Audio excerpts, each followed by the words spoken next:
Občina Krško je v teh dneh objavila javni razpis za sofinanciranje obnove mestnega jedra Krško, trga Brestanica in posameznih zgodovinskih stavb za letošnje leto.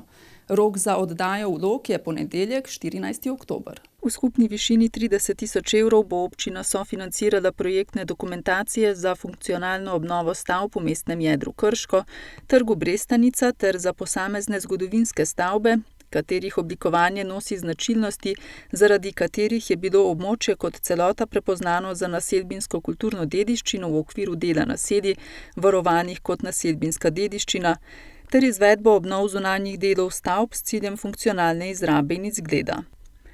Tu gre predvsem za obnove fasad, streh, dodatnih podstrešnih stanovanj za oddajo v neprofitni najem, lokale s turistično ponudbo, obnove objektov kulturne dediščine in obnove zunanjosti gospodarskih objektov. To so v bistvu stavbe, ki imajo nek zgodovinski pomen, starejše stavbe, ki je tudi težja obnova teh stavb, sploh ker so vezane na soglasje spomeniškega varstva. Zato smo se tudi odločili, da to občina financira.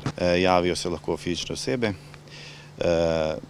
sofinanciranje do 50% investicije. Investitor oziroma lastnik objekta mora delati to pod nadzorom spomeniškega varstva. Če se sredstva ne porabijo, je lahko sofinanciranje do višine 70%. Rok za oddajo vlog s priloženo zahtevano dokumentacijo je ponedeljek, 14. oktober.